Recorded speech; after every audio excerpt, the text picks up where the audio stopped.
Morning glory, America. Bonjour, hi, candidates. Hugh Hewitt. We have a bill.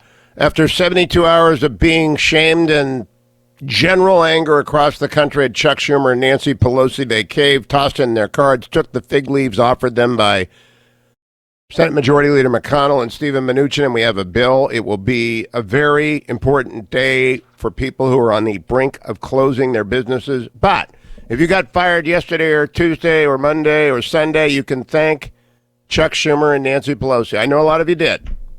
I hope that your employers will bring you back. But the 72 hours of shame are over.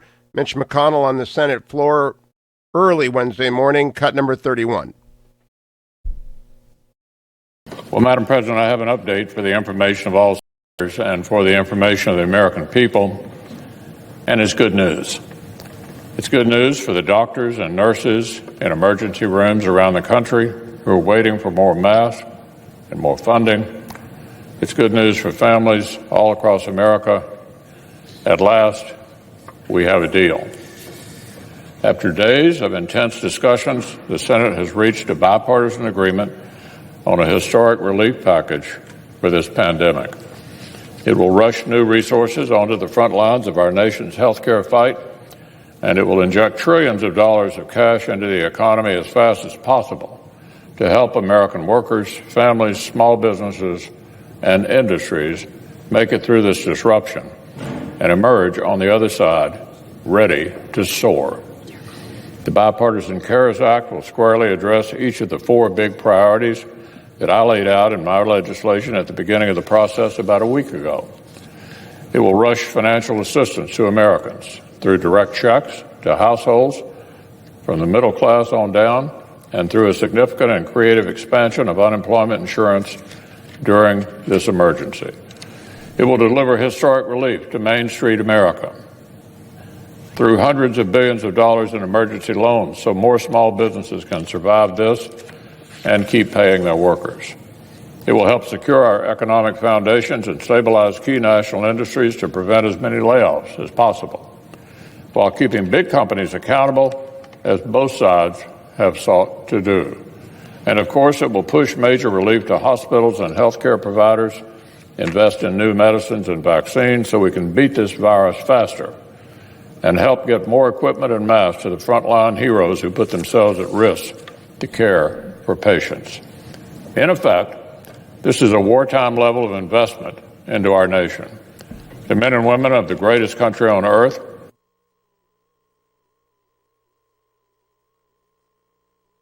It froze. Doggone it. Try and reboot it. It is a wartime level of investment. That was the key takeaway. The key political reality is Schumer and Pelosi caved. Never forget what they did. 72 hours of shame. 72 hours of shame on the Democrats. Never forget. The country is on fire. It's still on fire, but at least water is coming through the hose soon. Part of that water will be a payroll provision. Mike Pence said this on Fox News last night, cut 27. This is the vice president. And let me say that right after seeing to the health and safety of the American public, this president has been working from early on to make sure that the American people have access to free coronavirus testing. We've worked with insurance companies. We work with the Congress to provide support.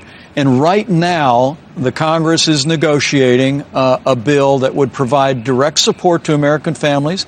The average family of four would receive a payment of $3,000. But speaking about those great employees that I can tell you really love and cherish like any small business owner does, Congress also has a provision that would provide direct payroll support to companies like yours to keep people on the payroll, even if the business is closed, for a period of the next few months. That's what people needed to hear. I needed to hear that. I run the Nixon Foundation. I got 40 people working for me as I'm the CEO. I have been hanging on with no revenue, no events, no admissions, nothing. Everybody's just doing what they can do from home to prepare for reopening when we can reopen. You can't go on that way. And I'm one of millions, there are just millions of small businesses. And Nancy Pelosi and Chuck Schumer stood in the way of that. You want to know why?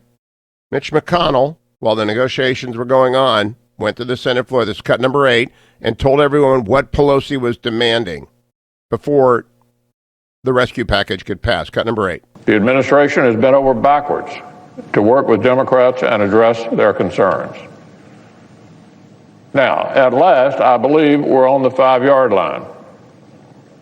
It's taken a lot of noise and a lot of rhetoric to get us here. That, of course, sometimes happens in this town. At different times, we received Democrat counteroffers that demanded things like new emission standards or tax credits for solar panels. We saw the Speaker of the House release an encyclopedia of unrelated demands as though it were a coronavirus proposal somehow. In spite of all that, we are very close. We are close to a bill that takes our bold Republican framework, integrates further ideas from both parties, and delivers huge progress on each of the 4 core priorities I laid out a week ago. So today, Madam President, today the Senate has a chance to get back on track. Today we can make all of the Washington drama fade away. Okay, now it turns out a few hours later, Pelosi had capitulated her craziness. She had given up because of the widespread revulsion. Watch reporters today to see if they'll cover what actually happened. Chuck Schumer and Nancy Pelosi got fig leaves and they got out of the box canyon. They were getting destroyed because, and by the way, they had cover from MSNBC and CNN doing their best to cover up for them. You know, that's only 3 million people watching that stuff. 327 million people knew they were not getting any help from the Congress, and it was Chuck Schumer and Nancy Pelosi's fault. Never forget the 72 hours of shame. Never forget. Start a hashtag, 72 hours of shame, Schumer Pelosi. 72 hours of shame, Schumer Pelosi. But once Leader McConnell gave the indication that they had caved, markets took off yesterday. This is brought to you by Birch Gold. And have you listened to me yet? Have you diversified? Now, some of you who had bonds have had their bond portfolio increase in value. Take some of that in your IRA and put it into precious metals. Go to hughgold.com or call 1-800-434-GOLD. You can buy gold as well. That takes $5,000 to move into physical gold delivered to your house, but you can move a portion of your eligible IRA or 401k into a Birch Gold. Completely legal. It's a rollover. You don't have to worry about that. They'll do it all for you. Go to hughgold.com or text Hugh to 474747. Text Hugh to 474747 or call 1-800-434-GOLD. Get diversified, please. Even though the markets went up, and that's what I wanted to tell you yesterday, they went up the highest they've ever gone up. Right? It was the biggest day ever. And this morning, it's going to be another big day because I got the bill. It's just going to be a very good day. Overseas, Japan went up another 8%. Hong Kong went up 4%. England went up 3%. Germany went up 2.5%. The 10-year Treasury is slowly recovering, but gold continues to rise. It's up to $16.58 at this hour. It was at $14.52 2 days ago. I told you. So I told you before the crash. I told you all through January. I don't know who was first to sound the bell. It might have been me and Admiral Stavridis. He's coming back on at the bottom of the hour to tell you this was going to be bad. And some of you diversified. Some of you got out of the market. Yeah, but you know what? The market, don't sell now. Don't sell stocks now. I'm not a financial advisor. I didn't sleep at a Holiday Inn. But that's what I told my kids. Never sell stocks into it. You know, if you're young, you can ride 3 of these out in your life. If you're old and you're panicked, call someone who knows what they're doing. But if you've got an asset that appreciated, like a bond fund, you can diversify that into gold in your IRA by calling Birch Gold today. 800-434-GOLD, 800-434-GOLD, or go to hughgold.com and come right back after the break. I would love to hear from you. 1-800-520-1234. 1-800-520-1234. What do you think of Schumer and Pelosi? Do you forgive them? Do you forgive Chuck Schumer and Nancy Pelosi for their 72 hours of shame? Do you forgive Chuck Schumer and Nancy Pelosi for their 72 hours of shameful obstruction? 1-800-520-1234. Portions of the Hugh Hewitt Show are brought to you in part by Birch Gold Group.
This is a wartime level of investment into our nation. The men and women of the greatest country on earth. I'm thrilled that we're finally going to do the greatest country on earth. Do it. I'm thrilled that we're finally going to deliver for the country, English Americans who find themselves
Welcome back, America.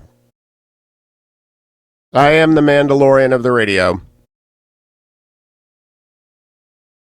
I'm Hugh Hewitt in the ReliefFactor.com studio, the Mandalorian of the radio. Here I am, protecting the baby Yoda that is Dwayne, and bringing you sweet reason. Will you ever forgive and forget? Karen in Grosse Pointe, Michigan. Good morning, Karen. I do forgive them. I think we need to be bigger as a party when it comes to this partisanship. It's really sad. But this is the largest economic rescue measure to help fix this problem for a very long time. But we do need to forgive them because we need to be the bigger party. But I'm just so happy to hear this as well because my husband's a doctor and we're doing okay. But other Americans are suffering, pretty badly. So I got a text late last night about a young lawyer got laid off from the firm, and not my firm, different firm. And my heart breaks for people who got laid off over these 72 hours. But Karen, you're right. How is your doctor husband doing? He's an oncologist. He's doing pretty well. A lot of his patients have canceled their appointments, but he has to gown up and wear scrubs and just has to tell him to stay healthy, stay safe. I know that southeastern Michigan is a hot spot, and prayers for the state up north. Thank you, Karen. Kathy, Scranton, I guess Pennsylvania. Are you going to forgive him, Kathy? I can't. They have dark hearts. It goes to show you it's not about the people, it's about them. And that's really, really sad to say it, but it's hard to forgive and forget somebody who didn't even care enough about the regular people and about America, which they work for. They have a dark heart. All right, let me move on. Vicki in Los Angeles, are you going to forgive and forget, or at least forgive?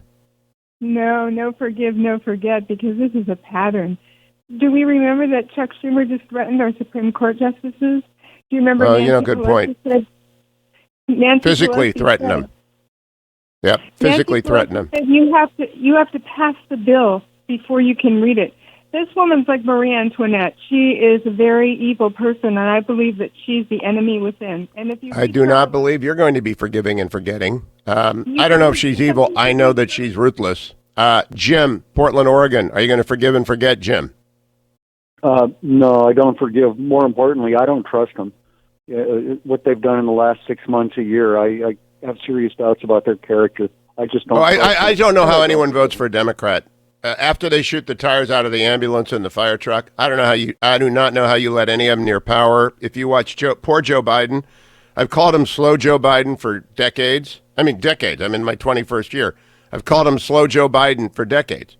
And I feel bad for the guy. They're going to nominate a fellow who is not physically up to this task. And if they swap out Andrew Cuomo, I will not be surprised. Thank you very much. Fred, Chicago, are you going to forgive and forget Schumer and Pelosi's 72 hours of shame? No, Hugh, and 2 points. One, I won't do it because the comments with the Representative Clyburn hit home with me that the Democrats saw this as a vehicle for imprinting their vision on the country. The only reason they're doing this now is because of public outrage. But I also had one concern. Do you have any fear that Justin Amash, who is not a Republican anymore, he might stop it? I do have a fear. It requires unanimous consent. And Justin, the dumbfounded, could very well. He's not rational.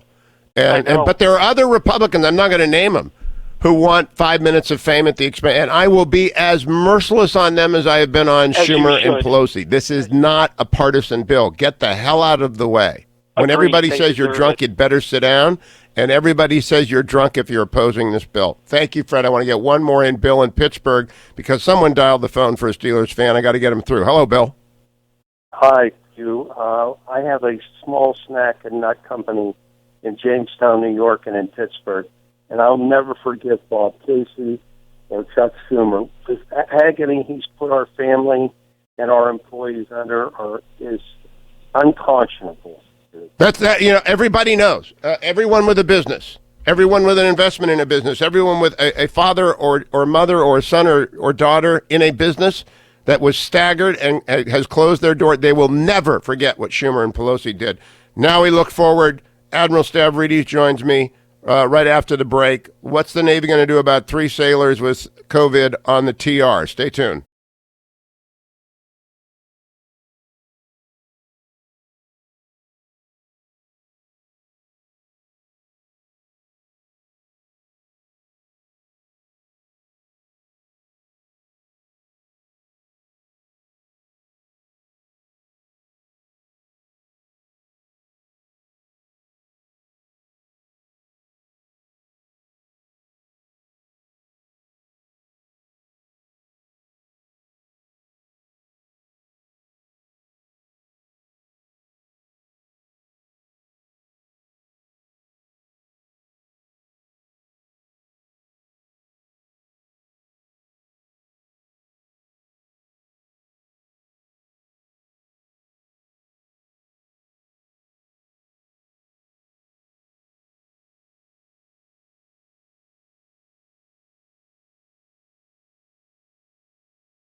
Welcome back, America. Music from happier times. I'm joined by Admiral James Stavridis, retired United States Navy, of course, former Allied Supreme Commander, also of NATO, also head of Southern Command.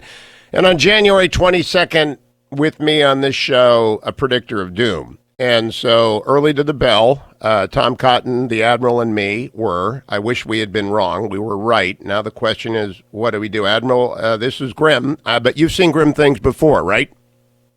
I have, and someone asked me the other day what this was like, and the only thing I could come up with is it's not like 2008 financial crisis, and it's not like 9/11.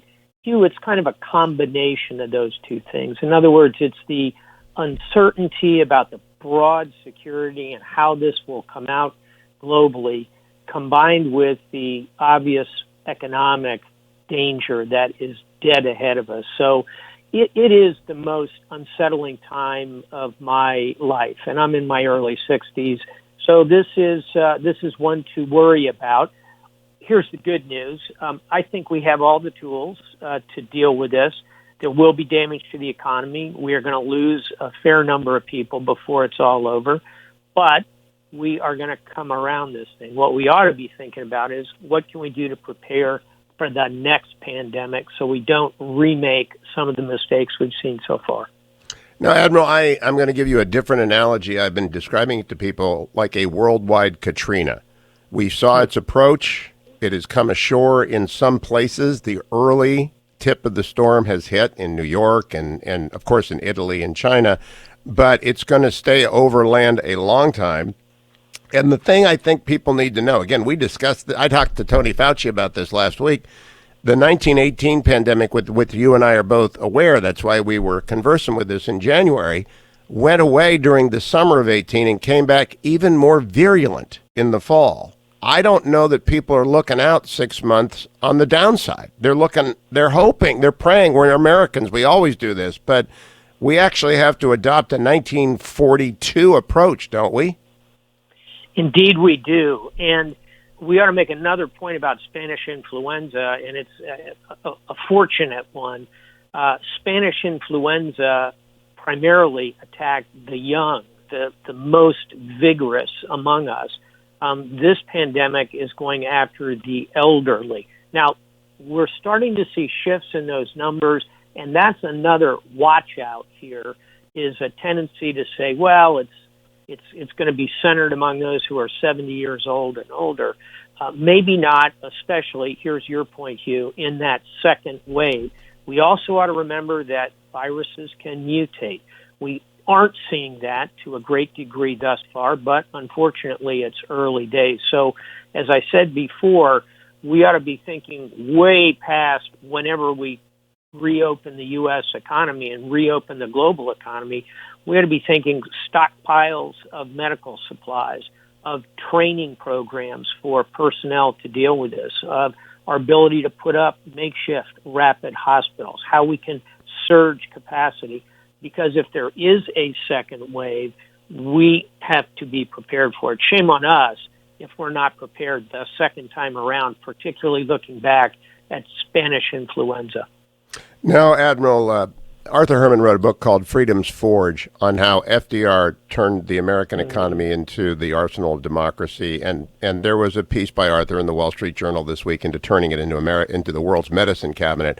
I want to focus on two things for you. One, short term, the Department of Defense is about to receive $10 billion in plus-up.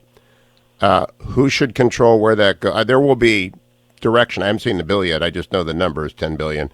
How should the Pentagon follow that money? Number two, as you put on your geopolitical hat, the world is going to change dramatically. It's going to shift on its axis. We could have revolution in places like Iran and Venezuela, destabilizing levels of death and illness, and leadership changes.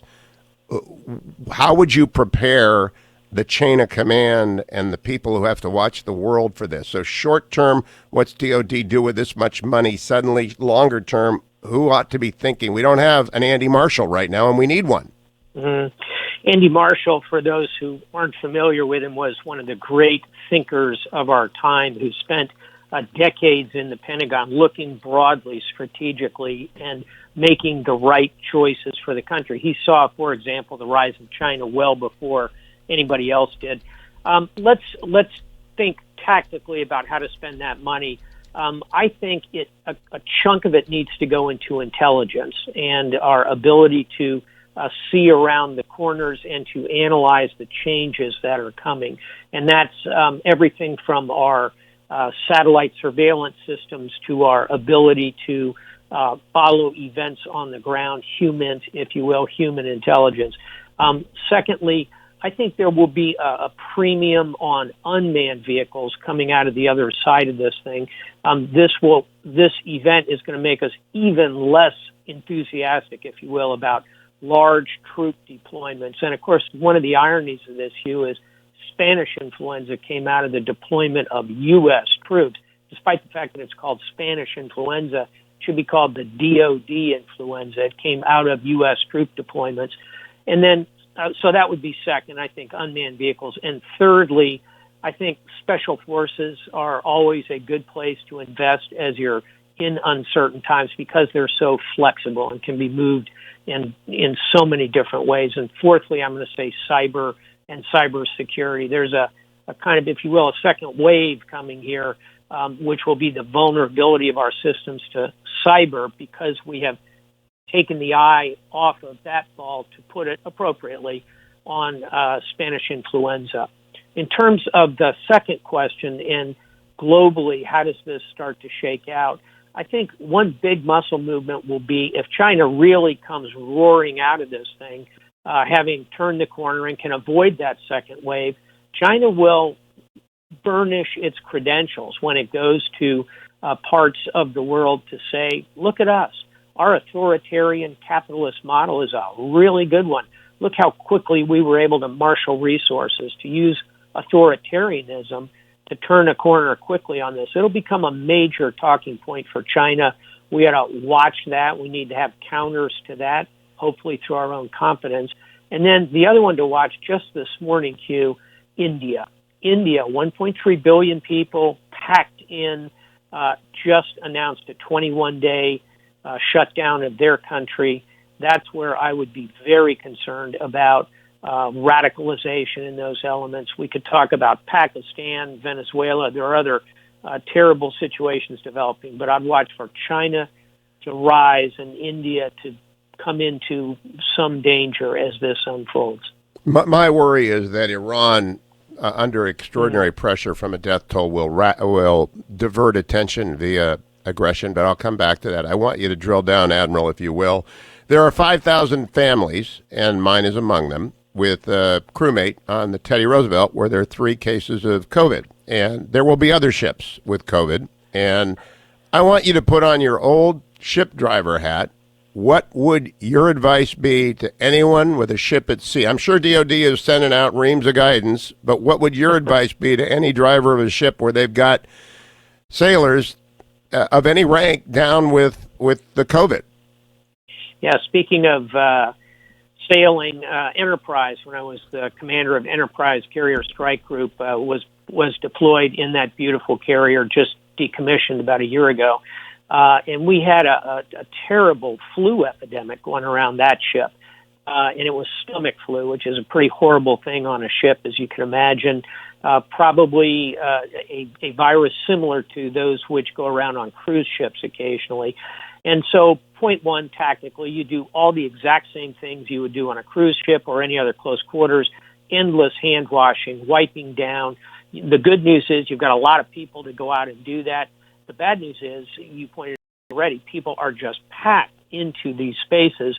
And for listeners who aren't navalists like you and I, picture your kitchen with 15 people living in it. That's a barracks, if you will, at sea, where our enlisted folks are. People aren't in luxurious separated staterooms. So tactically, you've got to do all of the things that are done on a cruise ship.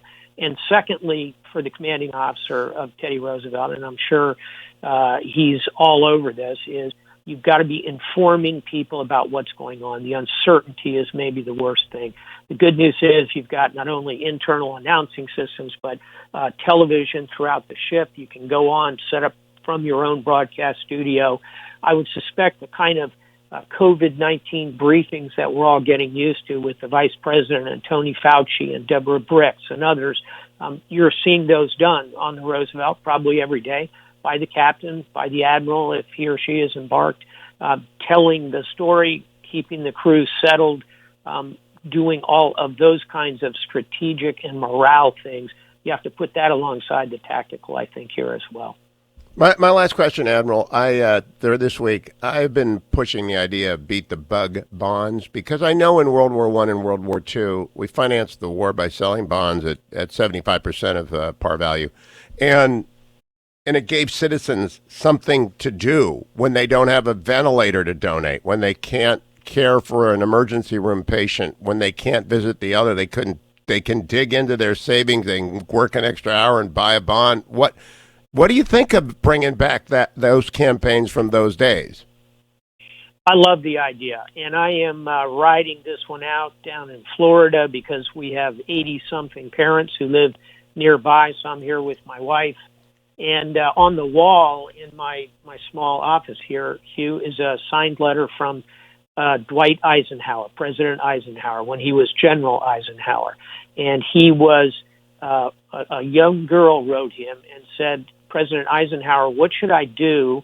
I've saved up $25. Shall I buy a bond or shall I buy a bicycle?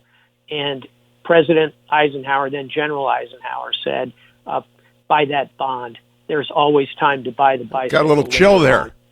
Got a little chill. Yeah, it's a wonderful letter. I'll send you a copy of it. And it is a great idea in my view because, and let's close on this, Hugh, we are all in this together. Wherever you are on the political spectrum, we are all in this together. Admiral James Stavridis, retired United States Navy, thank you. I'd love a copy of that letter. Buy the bond. You can always get the bicycle later. Wow. That's exactly right. And that's, by the way, what America has done before. And we're going to turn from the partisan wrangling now to going forward and fast. And I think New York will be the subject of my attention next. New York is in big trouble, friends. Big trouble. Don't leave New York. If you have left New York, you must self-quarantine. You realize that Iceland, which has done the most extensive study, half of the people in Iceland with the virus do not present symptoms. Half. So you might feel great, but you're not great. Quarantine. If you left, escape from New York stuff, stay home. Now let me turn to the sponsor of this segment, ReliefFactor.com. There it is. Time that I take it. I'm in the Beltway studio, so I only have lukewarm coffee. And there we go. I would just tell you I take it every day because I walk as many days as I can. I was walking around the block again and again and again last night because it was empty streets. I wait till they're empty and walk. I'll run today, walk on Friday. Going to try and figure out how to zoom into a Bible study this morning. But whatever you're doing, it's new, and you're going to use new muscle groups, and they're going to be sore. Relief Factor supports the temporary relief of the minor aches and pains. By the way, it doesn't replace anything that you've been prescribed. Don't stop taking anything you've been prescribed. Call your pharmacy, get a double allocation of what you've been prescribed because they'll do that for you now.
Welcome back, America. It's Hugh Hewitt. I do want to tell you one thing you can do is the world is going to shatter.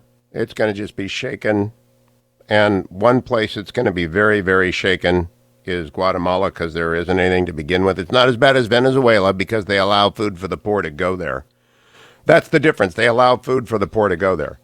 But food for the poor can't go there unless they can take things with them. Would you please, please, please consider a donation? Feed Starving Children is at the top of HughHewitt.com, or you can simply call 855-359-4673.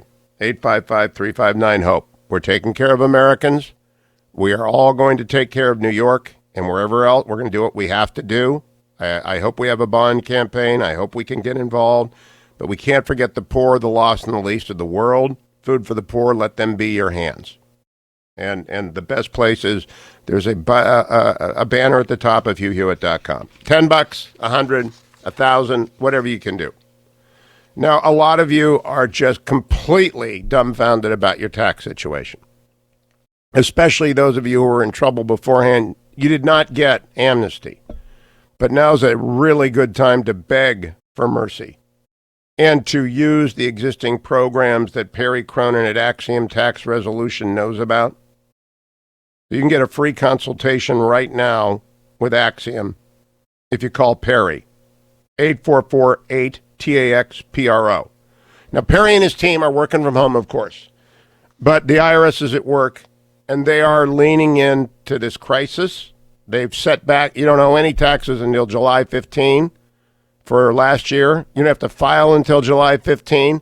Now is the time to get right with the IRS if you've got a problem. There has never been a better. If you haven't filed for 5 years, if you think you're in a mine shaft and you cannot see the top of it, Perry Cronin will get you a ladder. But you got to call Perry Cronin of Axiom Tax Resolution today, 844-8-TAX-PRO, because everyone's going to figure out, maybe I can call the IRS and get out of this jam. Maybe you can. But it's better if you have someone who knows where to call and who to go to, and that's Perry. You can go online as well, axtaxhelp.com, axtaxhelp.com, axtaxhelp.com. Call Perry today because the window is open to do business. Now, Job Creators Network is out there helping people impacted by the COVID-19 outbreak. People have lost their businesses, closed, layoffs, remote work. Things are changing. And we need you to head off to Job Creators Network and get involved. Just Google Job Creators Network. Get involved. All right. Do not wait another day. Figure out what the heck is out there for you to help. Try and find people to gather together because the JCN is going to represent people who are not represented in Washington.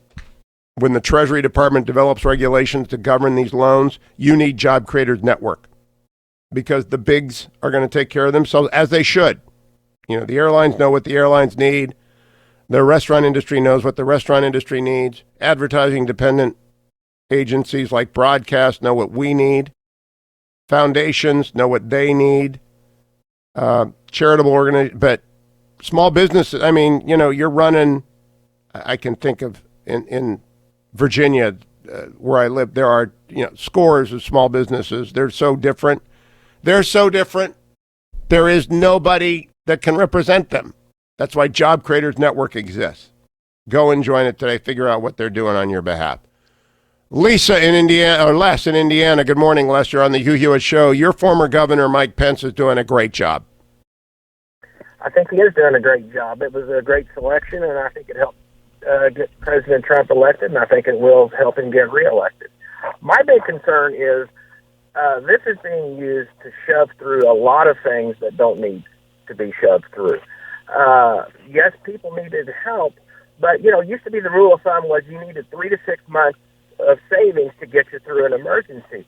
It hasn't been 3 to 6 days, or 3 to 6 months. It hasn't been 3 to 6 weeks, and we're already bailing people out.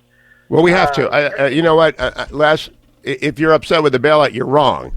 because we've never been in a situation like this, and people, very healthy businesses, extremely healthy businesses are shuttered.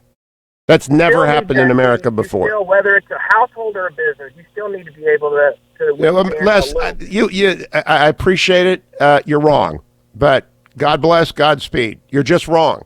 A lot of people operate. The average restaurant, I believe, operates on 27 days of. I read that somewhere. 27 days of revenue, and so saying you should have had 6 months, yeah, that doesn't help anybody who's shuttered. I'm not concerned with shoulda, coulda, woulda. I'm concerned with is and will be, and is and will be are right now. We need this bill. I would like to see the bill posted, but here's Mitch McConnell. Well, I'm out of time. I will come back. Hour number 2 is Straight Ahead America. Going to try and figure out from a few Congress people. Gary Shapiro is the CEO of the Consumer Tech Organization. Going to ask Gary what's in the bill. I know he was working on it. Representative Mike Gallagher, Representative Michael Waltz, Representative Mike McCaul. I've got Dr. Larry Arnn joining us on Leadership for Everybody in Wartime. Pete Peterson, the Dean of the Pepperdine School of Public Policy on higher ed in the age of the virus. All of that and much, much more coming straight ahead. You should be following me at Hugh Hewitt on Twitter. I get you out the information you need. The news you must have, the analysis you want, all right here. And at 4 o'clock today, I'll be joining Seb Gorka, Mike Gallagher, Dennis Prager. Listen to Seb Gorka.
Morning, Glory America. It's Hugh Hewitt.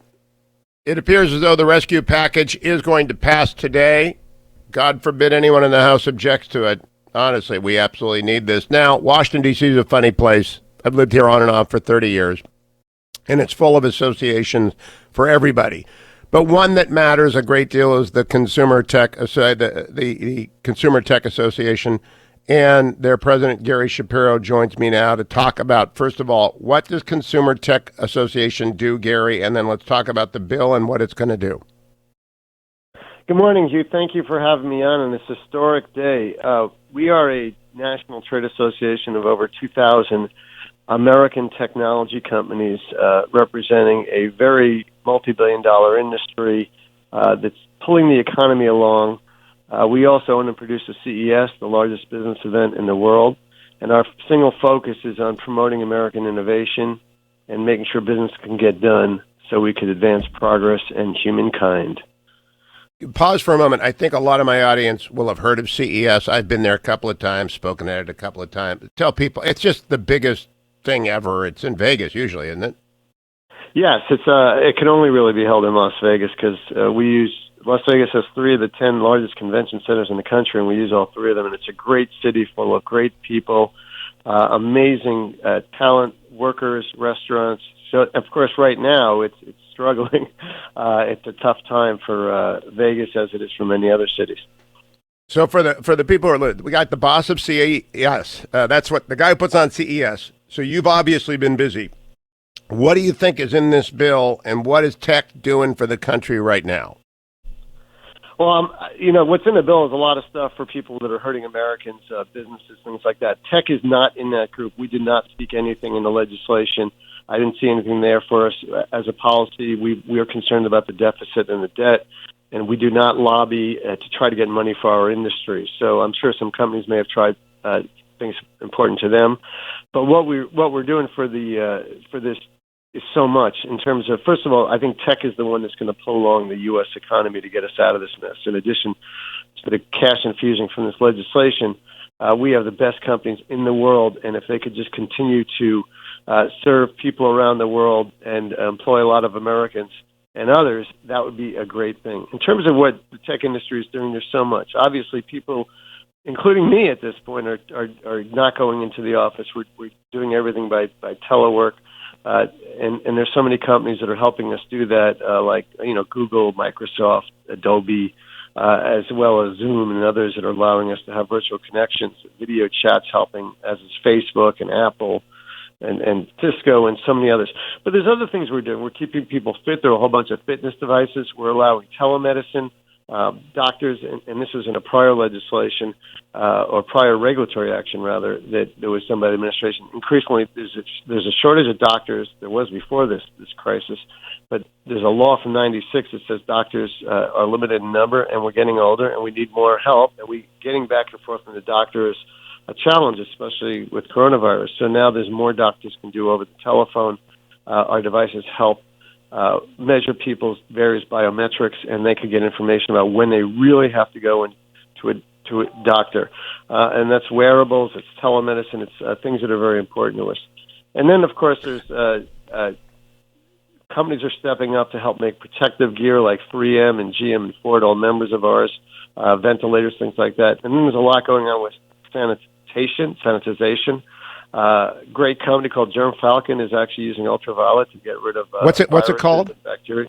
Germ Falcon. It's created by people who created a company and sold it to Apple. They actually are not American citizens. They're trying to become ones, and it's one of the great things I think we could do to get the best and the brightest from around the world. And then there's all sorts of companies like Stereo White, Rayvio, and P&G, SoftBank Robotics, and others that are doing things which help in sanitization, which is increasingly important. And, of course, I don't need to talk to you about online shopping and all the companies that are doing there, like Amazon, and Uber Eats, and Walmart, CVS Health, and others. So, Gary, I've had the great pleasure of sitting down breaking bread with Mark Zuckerberg, Peter Thiel, some of the biggest people in your business. And I believe that the Valley, though it's been hard hit, is still full of people who will do things differently. And I'm pushing a Beat the Bug Bonds campaign because every citizen wants to help. I saw Apple donated, 750,000 masks yesterday. And I got a question, why does Apple got those masks? I said, because they prepare for stuff. Tech looks forward around the world. I'm just wondering if you think the government is availing themselves of the innovation, number one, that is available. Number two, will they suspend? I'm not saying stop. I think there's some antitrust issues for the industry that have to be confronted. I trust Josh Hawley on this, but I would like the antitrust division and everybody else to suspend investigations for 90 to 120 days to allow the teams of tech to target the virus. I think that's a great idea. I mean, the reality is that here we have the world-beating industry, the tech industry, in so many different ways, and we have the Department of Justice going back 10 years to acquisitions. The thing is, I think the government has an obligation, especially at this time, to stop beating up on the tech industry because they're going back, creating new legal theories, acquisitions that were approved under the law, and saying, wait a second, we want to look at these again. The tech industry is a great industry, and it's entitled to know what the law is, and I have no problem with Congress or even the Justice Department or FTC saying, here's what the law should be, and we're going to enforce it this way, and then going forward. But to go backwards and say you're responsible for all these bad things we didn't even know were bad, but we're creating new theories to make a name for ourselves, and we want to beat up the biggest industry out there that seems like it has a lot of money. That is just wrong. It's un-American, and I wish they'd stop. And they should stop now because it's we need a truce for tech to target the virus, Gary. And I would use that term, a truce for tech to target the virus, because I don't want them spending any of the intellectual capital. I got problems with their politics, but I am in awe of their abilities, and I want them to target the virus. So a truce for tech to target the virus is fine by me. 3 months, 4 months, 6 months. I don't want the antitrust division diverting your lawyers. I don't want the FTC diverting your intellectual property experts. I want you to target the virus. I hear you on that, and I will support you on that. How do people communicate through you with the government? Your members, how do they work that? Well, we have, honestly, it's been a tough couple of years for our members. The tariffs have just boomeranged a lot of people. A lot of people have moved manufacturing away from China. And now this thing, obviously, business has stopped in almost every category except perhaps laptops and a few other products. Well, Amazon is booming. I mean, there are Zoom and Amazon are in great shape. Yeah, the companies that don't make physical products are doing okay. I mean, certainly others will feel a rebound. I'm sure Amazon's will be challenged in different ways that I can't even anticipate. I haven't spoken directly to them. But there's a lot of companies like Google and Facebook. They're going to get hit. Their advertising is going to plummet. Everyone's hit when some of us are hit, I think, by this. So I think this is one example of the nation coming together to solve one of the biggest problems in our lifetime, frankly. This economic stoppage put on top of the fact that we're confined to our homes and people are getting sick and dying. And places like New York, it's going to get worse before it gets better. But I think what Congress did last night, economically, if this doesn't address it, I don't know. Well, this is like one big polio vaccine of injected into the economy in such a big way. It is a massive, massive, massive bill. One thing tech is doing, I talked to the Surgeon General yesterday, Gary. They are providing the platforms for sharing internationally the data set, which is so enormous because so many people are sick. Oh, yeah, if you pay close attention to what the administration has been doing, it's literally scores of things every day in different ways. This is a massive, massive effort by virtually every U.S. government agency, and they're working with private industry to do things. We were working with the government on a website to make sure that we could consumers could get information that they need to access telemedicine, and so they don't have to leave their homes to be served, and basically keep hospitals for the people. Look, my wife's a doctor. She's going in and seeing patients and putting herself at risk because she doesn't want her patients to go blind.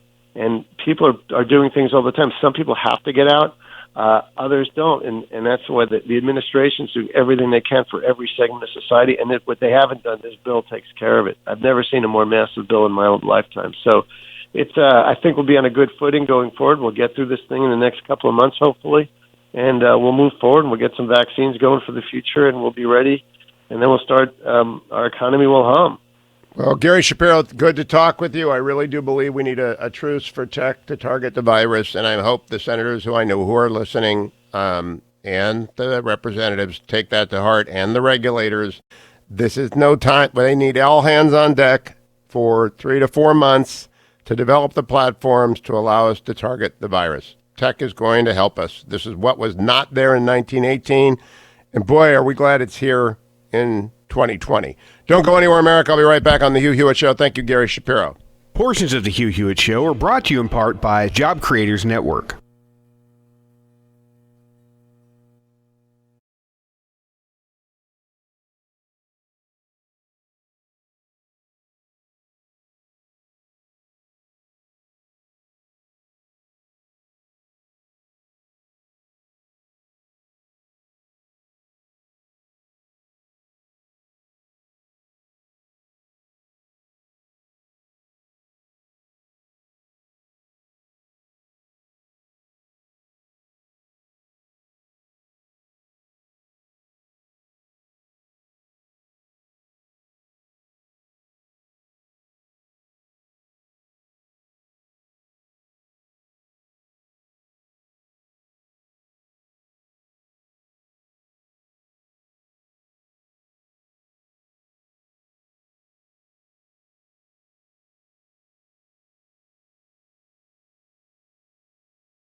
We are going to get it together, America, because we are America. I'm Hugh Hewitt. Thank you for listening. We're going to get it together because people like Chuck Schumer and Nancy Pelosi have been shamed into getting it the heck out of the way. The relief package will pass today.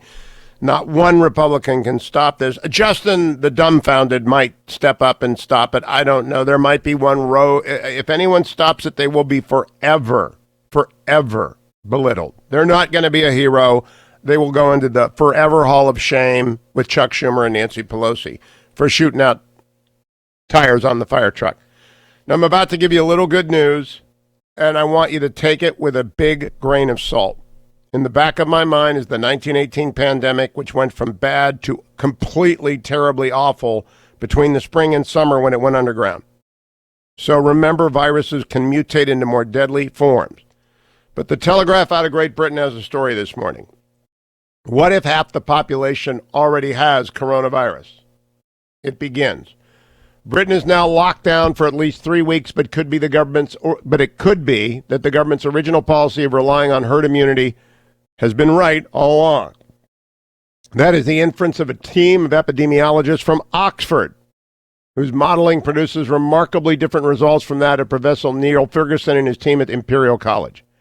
It was the Imperial College model which on Monday, 16 March, led to the dramatic U-turn in the government's adoption of a complete suppression policy for COVID-19. Like everything being published about coronavirus at the moment, the Oxford study comes with a health warning. It has not yet been peer-reviewed, and like all forms of modeling, it relies on the quality of the data and the assumptions which are fed into it. But if it is anywhere close to reflecting the truth, there is little point in following a policy of suppressing COVID-19, with all the lockdowns and economic damage that come with it. Infection with SARS-CoV-2, the virus which causes COVID-19, is already so established in the population that it is pointless trying to contain it. The good news, on the other hand, is that it would mean that the disease is a lot less deadly than had been feared, and that the epidemic will be in decline much sooner than most currently believe. There will soon be few people left for the virus to infect. The Oxford model suggests that the virus might have been in circulation in Britain for 4 weeks before the first death was recorded, and that in a large proportion, if not majority, the UK population might already be infected. Running the model with slightly different assumptions produced estimates that by last Thursday, between 36 and 68% of the United Kingdom population already had been infected, with the vast majority of the population showing no symptoms whatsoever. An Italian study published yesterday, which analyzed the results from a village near Venice with all 3,000 residents were tested for the virus, suggested between 50 and 75% of those infected show no symptoms. All right, that would be great news. We don't know if it's true. But I am the one who is Mr. Gloom and Doom because I know the 1918 story. So I'm obliged to give you some good modeling as well.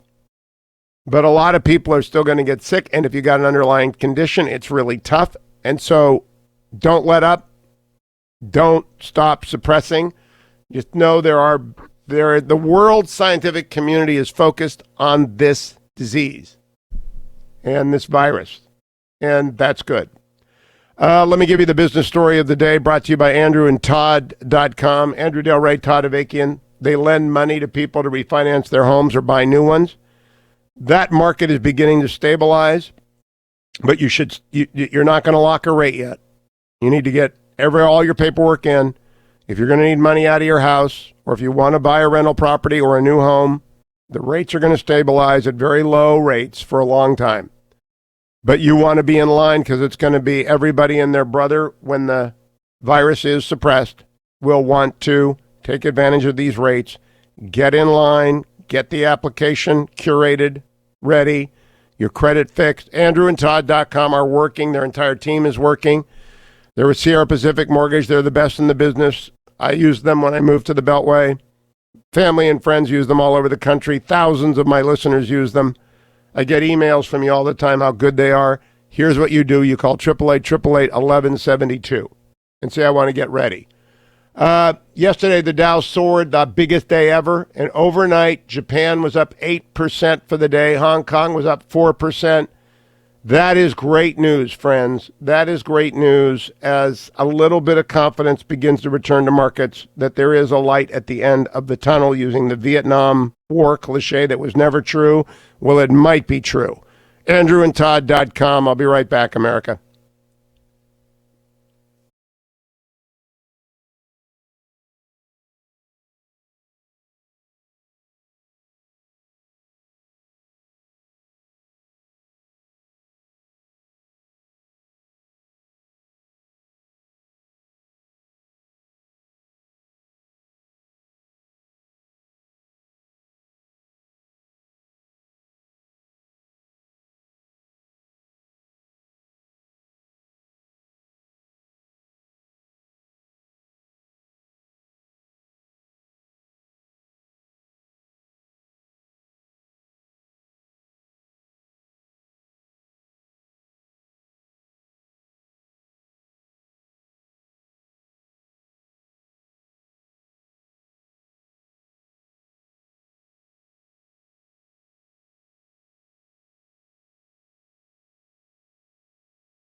33 minutes after the hour, America. It's Hugh Hewitt, the Mandalorian of the radio.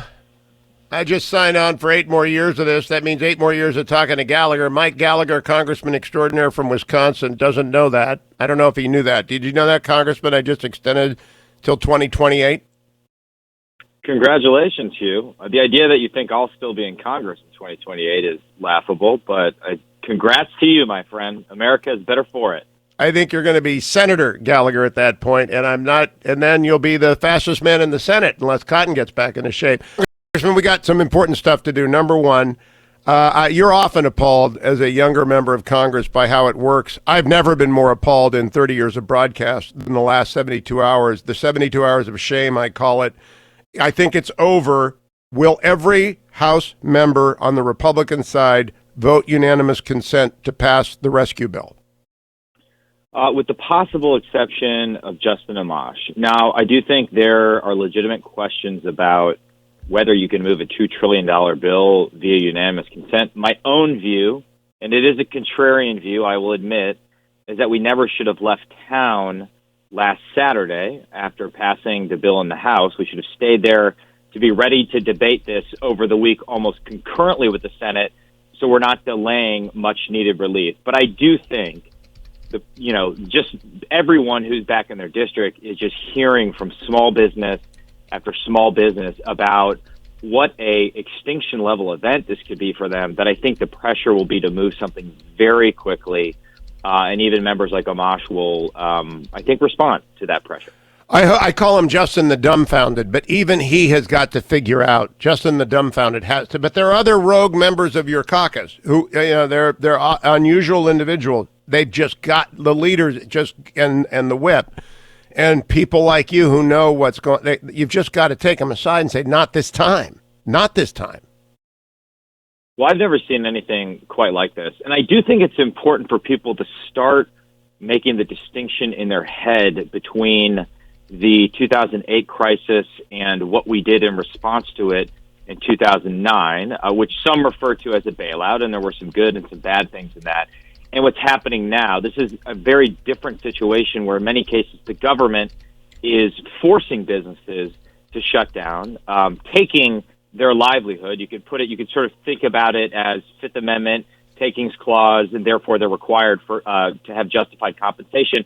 I just think it's important that we don't view this solely through the lens of 2008, because it is a very different phenomenon. However, there are things that we can learn from in 2008. There were certain things we actually did right in 2008 that helped small businesses and small community lenders, which is kind of the lens through which I view all of this. So, for example, one thing I'm still trying to figure out if it made it into the final bill that I actually think could be one of the least heralded but most important provisions is allowing the FDIC to temporarily provide unlimited insurance on transaction accounts. This sends a signal that money is safe in community banks, community lenders, and everyone doesn't move their money from a Green Bay bank to a Chase and a too-big-to-fail bank. And so there's a lot of little things like that we need to make sure are in this bill. But I do think right now, at least in Wisconsin and Northeast Wisconsin, we have an obligation to help out all the small businesses who are really, really struggling right now. I tell people about roadside attractions. You've got the Paul Bunyan logging camp up there in Eau Claire, and it depends upon people traveling and stopping and gawking and taking a picture. It's devastated, I'm sure, like every roadside attraction in America. We got to help those people. So this is different. I think, Congressman, it's not 2008. It's sort of like Katrina on an international scale, that kind of dislocation. And if people think of it like Katrina hit New Orleans, they'll get close to what the economic impact is. They'll start to think right. I want to talk to you about a bill that you and Senator Cotton introduced last week, the necessity of which is obvious to anyone with a brain. Will you explain how you want to bring pharmaceutical manufacturing home? Well, I think most Americans don't understand, or didn't until this crisis, that most active pharmaceutical ingredients, what we refer to as APIs, for drugs in the United States are made in China. And it's not just fancy medicine. This includes 95% of our imports of ibuprofen, 40 to 45% of penicillin. And we simply can't be in a situation like this where in the midst of a crisis, we have members of the Chinese Communist Party threatening to block exports of pharmaceutical ingredients, of APIs, and, quote, plunge the United States into the sea of coronavirus, unquote. And so while we have all grown a bit lazy in our reliance on cheap Chinese goods in general and cheap Chinese APIs in particular, we are going to have to, over the course of the next decade, shift our supply chains back to the United States, or at least to countries that are not hostile to the United States. In fact, Senator Cotton, who I give most of the credit for this, I'm just sort of a partner in this effort, it was his idea originally, has set a more aggressive timeline of 2024. You could call it Made in America 2024. And so this bill, the Protecting Our Pharmaceutical Supply Chain from China Act, would do a few things. First, it would require us to track active pharmaceutical ingredients. So the FDA would have to create a registry of all drugs and corresponding APIs that are produced outside the U.S. and are determined to be critical to the health and safety of Americans. Second, it would prohibit purchases from China for the VA, the Department of Defense, and all other federally qualified health facilities that would seek to purchase APIs. They couldn't do it from China. The FDA could issue waivers to smooth this transition.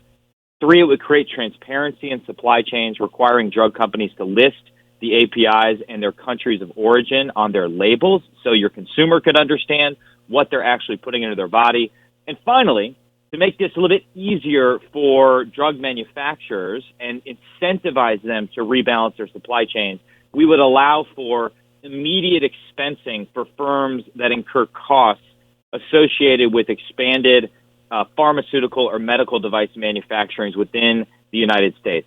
The final thing I'd say to you is that this is just one area where we are going to have to figure out a way we can responsibly decouple our economy from that of China. Not a complete decoupling. I have no problem with Wisconsin farmers selling soybeans to China or Americans buying T-shirts from China. But particularly as it pertains to pharmaceuticals, and I would argue telecommunications in general and 5G in particular, we simply can't be dependent on the largesse of the Chinese Communist Party.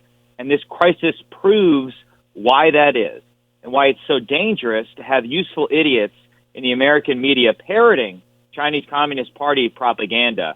And so I actually think this is going to be the competition and the fight of the next decade.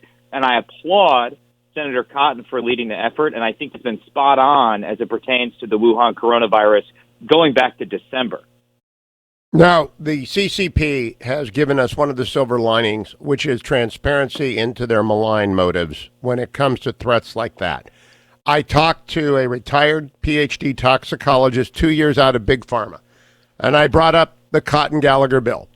And his response was, that would be wonderful if we have a place to manufacture where we have a workforce that is educated and capable of producing in sterile facilities, new facilities, the drugs, but we can't come to a unionized environment. We will not be competitive. We need to go to right-to-work states, and we need CapEx write-off. I mean, he's very sophisticated, did this for 40 years.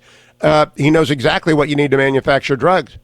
Does the bill provide for CapEx write-off and the ability to locate wherever the pharmaceutical production facilities want to go, whether it's Texas or Arizona or South Carolina where Boeing, there are places that are full of good, smart workers. I would urge Ohio to pass Welcome to Ohio Big Pharma bill because I think we've got to do this. Well, certainly that's what we're trying to achieve with this incentive structure and the immediate expensing for firms that incur costs associated with the transition. As for the right to work component, I would say we have plenty of states that have wisely chosen to create a more hospitable environment in that fashion. Wisconsin is among them. And so I would love to see Wisconsin, not Ohio, get the lion's share of the benefit here. Just quickly, Hugh, just on what we're dealing with here, what you mentioned before with the Chinese Communist Party, I think we all need to remember that China did not warn the public until December. And that was after there was massive travel from and through Wuhan, where you have a population of 11 million. It's a major transportation hub. Early December, November 1st, there were pneumonia-like cases, probably more than 100. So there was all these people traveling out of Wuhan, and China told the WHO on December 31st that the virus is controllable. And as late as January 31st, the Wuhan Health Agency was claiming there was no human-to-human transmission. And so I do think when the dust settles, there is going to be a question of whether China is liable to pay for damages incurred as a result of this global crisis, whether, for example, they aren't protected under the Foreign Sovereign Immunities Act, and whether certain families or individuals or businesses could seek restitution from the Chinese Communist Party. But that won't happen if people continue to be fooled by some of the propaganda that they're putting out there, which is why Senator Sass and I wrote a letter to Jack Dorsey at Twitter saying, you need to take these apparatchiks off your platform. Indeed, any government official exploiting your platform from a government that doesn't allow its own citizens access to that platform, you need to rethink your policy. Last question, Mike Gallagher. There is no doubt we were deceived. No doubt we were deceived. I think Cotton was early to the alarm. I just talked with Admiral Stavridis. I was early to the alarm. You talked about it. A lot of people were early to the alarm, but no one was early enough. I think the reason New York, just give me your opinion. I don't have science on this. I think the reason New York is so devastated is that a lot of those Wuhan infected people got out of the country before the president knew enough to impose the early travel ban that was criticized as racist when he imposed it. I think the travel ban bought us some time. There's a question as to whether we use that time to figure out our testing. I just would candidly tell you our testing right now in Wisconsin is not where we need it to be, but there's a lot of really good people working on that. I suspect New York is most affected right now for that reason because, you know, it's a major travel hub. I also have been trying to analyze the data dispassionately, and it seems like the variable that's most important if you were to predict which countries have handled this well, it's the countries that had experience, close, immediate experience with SARS. And a lot of those are in the immediate neighborhood of China and probably therefore understood the Chinese were lying a bit sooner than a lot of us, than the rest of the world did. And so there's going to be a lot of books written about who did well, who did not as well, both on a state level and on a national level. But right now we need to win this war. The final thing I'd say is I actually think the most important piece in this legislation that isn't getting as much attention is just the money for hospitals. There's $130 billion for hospitals. I think my view is that you have to win this war on the front line. You have to defeat the disease as quickly as possible, and that's the best way to get our economy to recover as quickly as possible. Agreed. Congressman Mike Gallagher, thank you. Rep Gallagher on Twitter, doing great work. We got to pass this bill on pharmaceutical relocation to America. Thank you, Congressman. We make ReliefFactor.com so that you don't have to worry about the minor aches and pains of new exercises that you're doing. A lot of you are transitioning from gyms to running and rocking. I know that. A lot of you are just not in your routine. You can't go to your spin classes. You can't go to your Pilates studios. You can't go to your bar classes. You can't go to your Zumba or whatever you call it. And you're walking and running and you've got different aches and pains. Well, ReliefFactor.com is for you. Support for the temporary relief of minor aches and pains that come with activity and aging. $19.95 gets you started. While you're getting your ReliefFactor.com, think about HonorBoundCoffee.com as well and support the troops. I'll be right back.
Welcome back, America. It's Hugh Hewitt, joined now by Representative Michael Waltz, one of our favorite guests, retired Green Beret, proud graduate of VMI, veteran of Special Forces combat in Afghanistan. Different kind of war, Congressman. Welcome aboard. What do you think? Well, it is a two-front war on our economy and on public health. And just one quick correction, Hugh. I'm still serving in the National Guard. So sorry. Oh, my goodness. I hate when I do that. No worries. 24 years in, and we'll figure out if we're going to get called up or how we're going to continue to serve, whether in Congress or out on the front lines with this virus. Well, look, Hugh, I just wanted to very quickly talk about the bill that apparently was agreed on last night after Speaker Pelosi's shenanigans, after she blew it up. And I just think philosophically how we're approaching this, I still have some issue, but we'll end up supporting this bill. The philosophical issue is I think we should be leaving taxes and leaving cash in people's hands. The president early on called for a payroll tax holiday. Businesses right now are going to have to pay their quarterly estimated taxes. They're paying payroll taxes every time they pay their employees. Let's leave that cash in people's hands. Let's leave the cash in individuals' hands. It kind of befuddles me why we're collecting it as a federal government, then to redistribute it out through these various inefficient programs. But here nor there is some important provisions that will finally come through in this stimulus bill that will send rebate checks out to individuals, and that will push badly needed liquidity out to our business community. And I just hope, let's all hope that Speaker Pelosi doesn't interfere again as she did Sunday night and slow this thing down. Now, let me call you Colonel for this purpose, Colonel Waltz. There are some rogue members in the House GOP caucus. And we've got Justin the Dumbfounded who left the caucus but remains. There are potential no votes out there to block unanimous consent. I think you need to take him aside and talk to him as a colonel who has been in combat about what happens when people dither. People die when people dither. No, that's absolutely right. Right. He who hesitates in the door gets, bad things happen. But here's what actually could happen. It's not necessarily that there'll be a no vote, that they would object to the unanimous consent, which will cause basically all 435 members to have to get on a plane and come back to Washington. And that will literally take a few days to get everyone back and then everyone to come in to have to vote. So I think that's not just a procedural issue. That's a health issue. A lot of these members are older and they are exposed. The other thing that it'll do from a messaging standpoint is Speaker Pelosi will then deflect a lot of the flack that she's getting right now for trying to introduce all of this progressive legislation in, totally unrelated to Corona, and she'll then deflect it on the Republican, whichever Republican objects, and try to shift the blame for delaying this bill. So that will play out today and tomorrow. But I can tell you, coming up from Florida, the hospitality industry is being devastated right now, and they badly need some of the provisions that are in this bill. Now, I got a text last night from a friend whose lawyer was laid off from the firm, and firms are downsizing because legal work is dried up. It is so systemic, the job losses, that it was a 72-hour shame, 72 hours of shame that will never be erased from Pelosi and Schumer's record. It will never be erased. But that doesn't mean any Republicans have to add their name to that list, and I will add their name to that list. It's Pelosi and Schumer right now. Does anyone not get that, Congressman? Well, the mainstream media won't get it, but we should expect that. We should expect that for them. And I think what she was also doing was teeing up what she wants to see in a round 4 in terms of a lot of this, again, Green New Deal, pro-union, progressive legislation that she's going to try to push next. But Hugh, if I could just shift very quickly, because I listened to your segment with my colleague Mike Gallagher on China. I also think and hope and pray this is a wake-up call finally for a lot of the kind of pro-China folks out there in terms of not just the misinformation campaign, but also the supply chain issues that many of us have been banging the drum on now for years. Senator Rubio and I also introduced legislation to get at some of our strategic stockpiles, and particularly the active pharmaceutical ingredient percentages that are in our drugs. Right now, the FDA tracks where the ingredients for our drugs come from, but not the percentages. And I think that's what we have to get at in a very serious way to prevent this over-dependence in the future. But I agree, fear Congress, that and we rare are- earth materials and nuclear and uranium mining and processing That's and right. reprocessing. That's That's right. There are necessary steps. We cannot rely. The CCP took the mask off. 30 seconds. There is no mask anymore.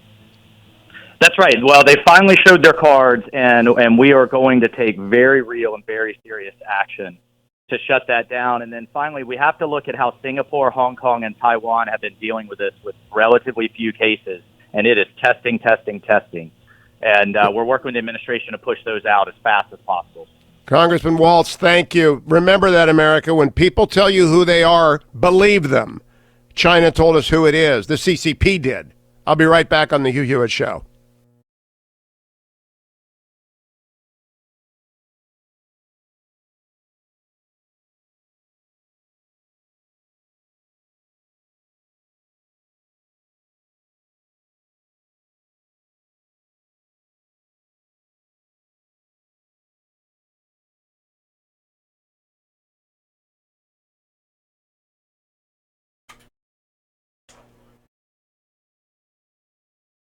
Which computer and why?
Well, Madam President.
Morning glory, America. It's Hugh Hewitt. It is an unusual Hillsdale dialogue this week. I use an unusual opening because Dr. Larry Arnn and I meet in a time of crisis to talk about leadership in crisis based upon Dr. Arnn's deep, thorough knowledge of the two great leaders of the last 2 centuries, Winston Churchill and Abraham Lincoln, in what I hope is a useful guide to everyone who is leading in any capacity right now. Good morning, Dr. Arnn. How are you? Good, Hugh. How are you doing?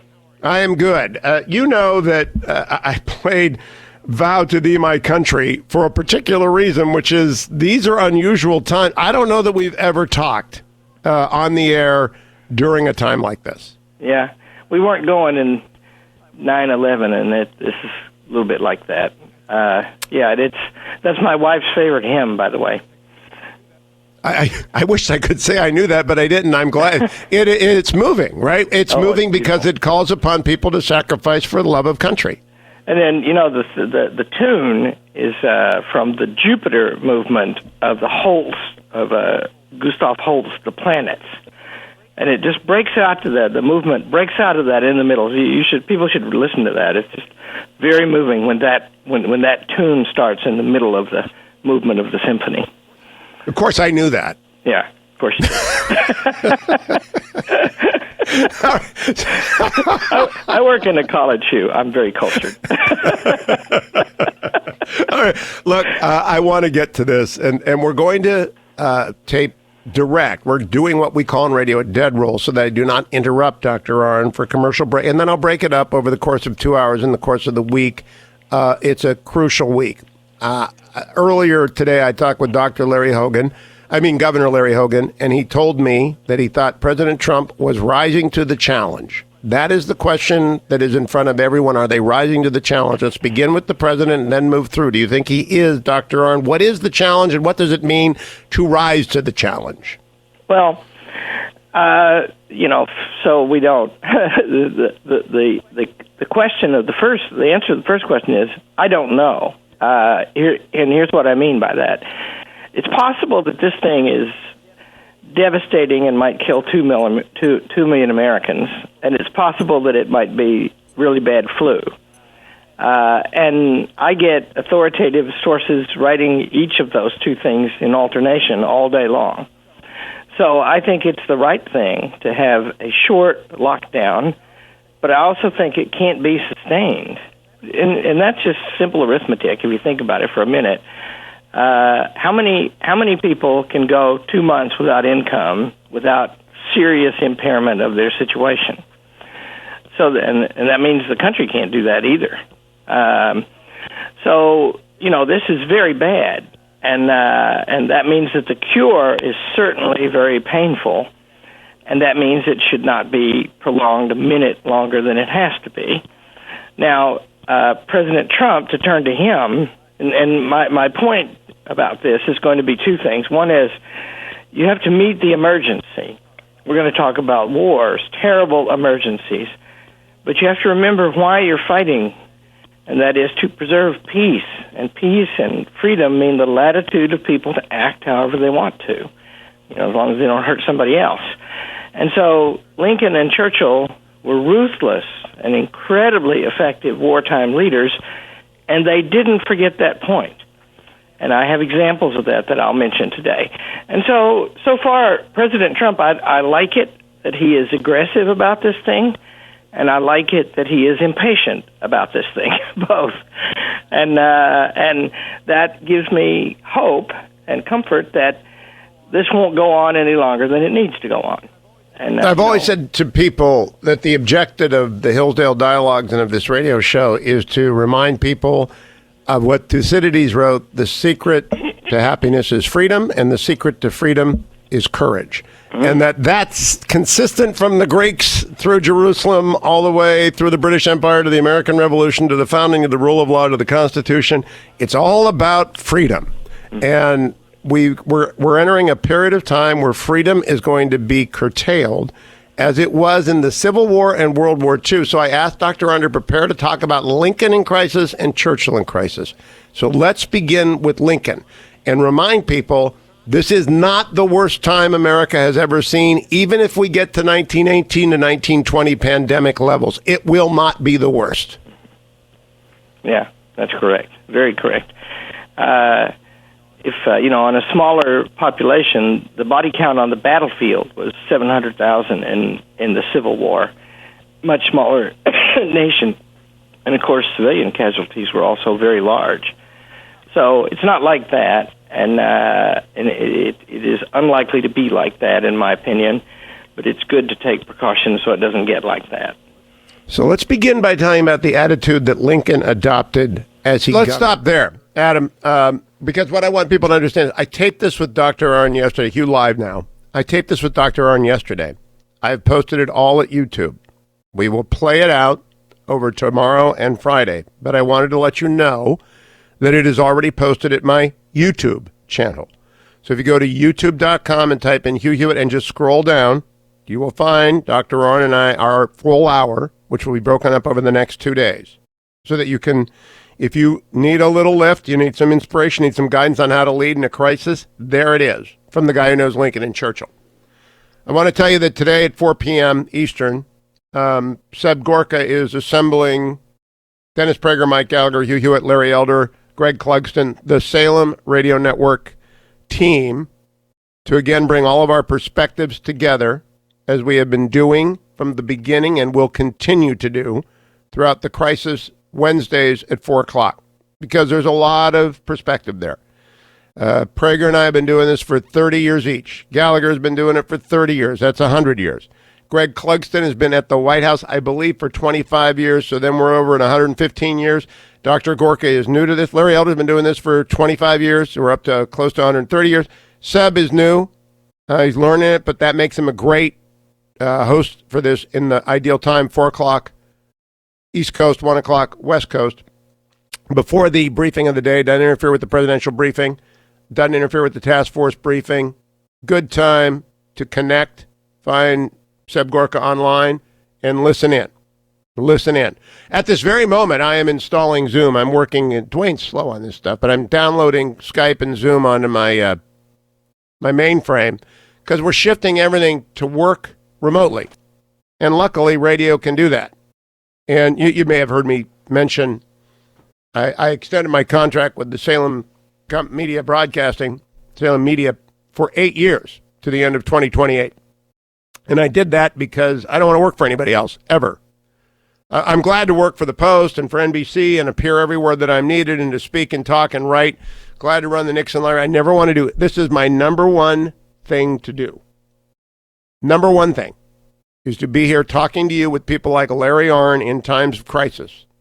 Did it on 9/11, did it through Katrina, did it through 2008. Political crises like Clarence Thomas when I worked for KFI in L.A. Political crises like Brett Kavanaugh. Elections like the fiasco of Florida in 2000. We had been on the air 6 months. Elections like 2016 when the world was shocked. We are always here for you. Calm, focused, to assure, inform, and encourage. Assure that we will be back here. The Republic is fine. It's going to be really brutal in some places. Really brutal. New York City, really brutal. We're going to have to find out how to help. In Katrina, it was easier.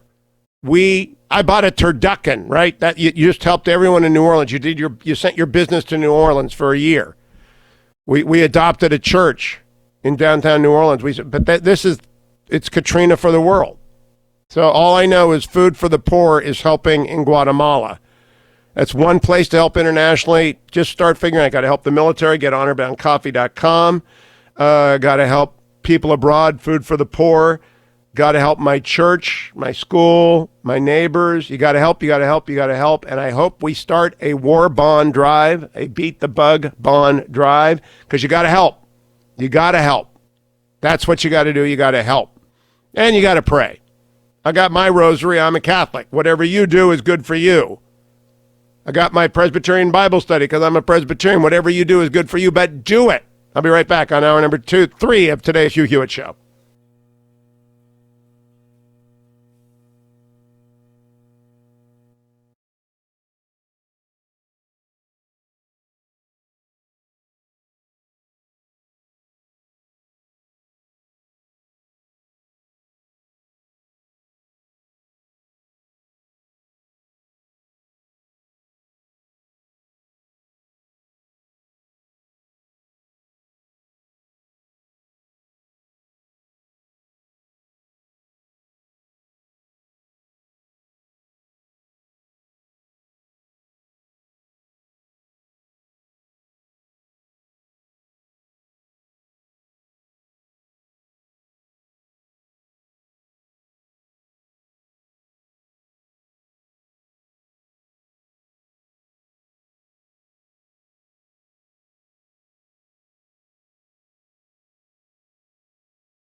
This is going to be America's anthem.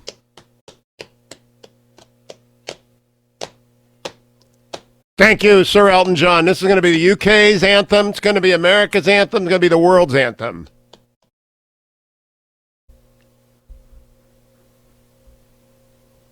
I can't use profanity on the air. That's what I think about this virus.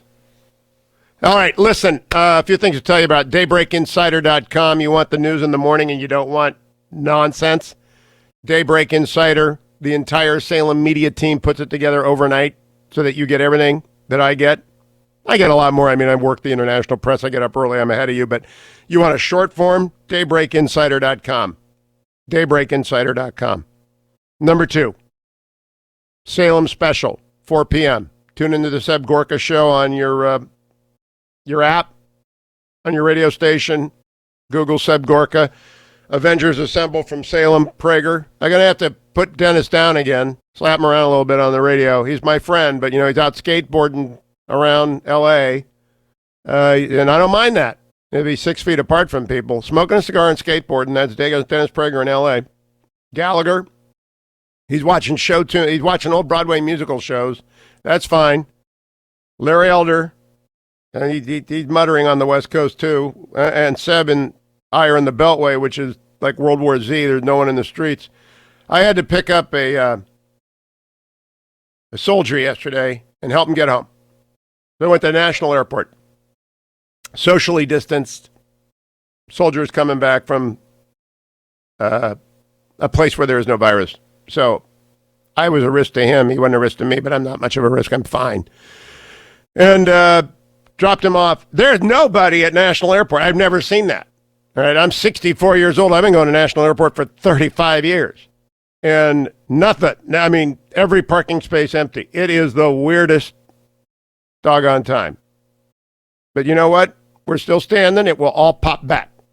It'll be like a pop-up store of a whole country because Pelosi and Schumer got out of the way finally. Their 72 hours of shame is over. Now the bill's got to pass today. And then it's got to go through the House with unanimous consent. Justin, the dumbfounded, may screw it up. Some rogue GOPer I just would expel him if they did that. I don't know if you could expel him from the House in order to pass the bill. This is not a time for screwing around like Schumer and Pelosi did for 72 hours. New York's in a bad way. Look, pray for the best, prepare for the worst. It's not that hard. President is a cheerleader. He is doing that is what is necessary for the country. There is a light at the end of the day. We just don't know how long the tunnel is. It could be short. It could be very long. It could be coming back. We'll cover it all on the Gorka Special at 4 p.m. Let me remind you, Food for the Poor needs your help. Food for the Poor needs your help. I have a banner at the top of HughHewitt.com. You can't go out of the country. You can't do your mission trip. It's all been canceled. Boo-hoo. I understand it. Everyone is hurting. Well, you can still send your money for that mission trip, and you can do it to Food for the Poor. And Feed Starving Children banner at the top of HughHewitt.com. Finally, Job Creators Network, JCN. Google Job Creators Network. They are getting every small business who's been impacted. Every single one coming together. Do that. Finally, just financial advice from a sponsor, AndrewandTodd.com. I talk to them weekly. You're not going to lock in a rate right now, but if you're going to have to get money out of your house because you're strapped, if you're going to have to, or you want to buy an investment property because you want to diversify your portfolio, get in line now. AndrewandTodd.com, 888-888-1172. They lend money with Sierra Pacific Mortgage, but you got to get started, get in line, get ready to get the money out of your house. AndrewandTodd.com. AndrewandTodd.com. Coming back with Representative Michael McCaul of Texas. We'll review this legislation. He's a senior member of the caucus. We'll figure out whether we got knuckleheads who are going to derail it. Stay tuned, America. It's the Hugh Hewitt Show. Portions of the Hugh Hewitt Show brought to you by Sierra Pacific Mortgage. For more info, call 888-888-1172.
Welcome back, America. Hugh Hewitt inside the Beltway. Representative Michael McCaul is back in Texas. Follow him on Twitter at Rep McCaul. Congressman, you're one of the leaders in the conference.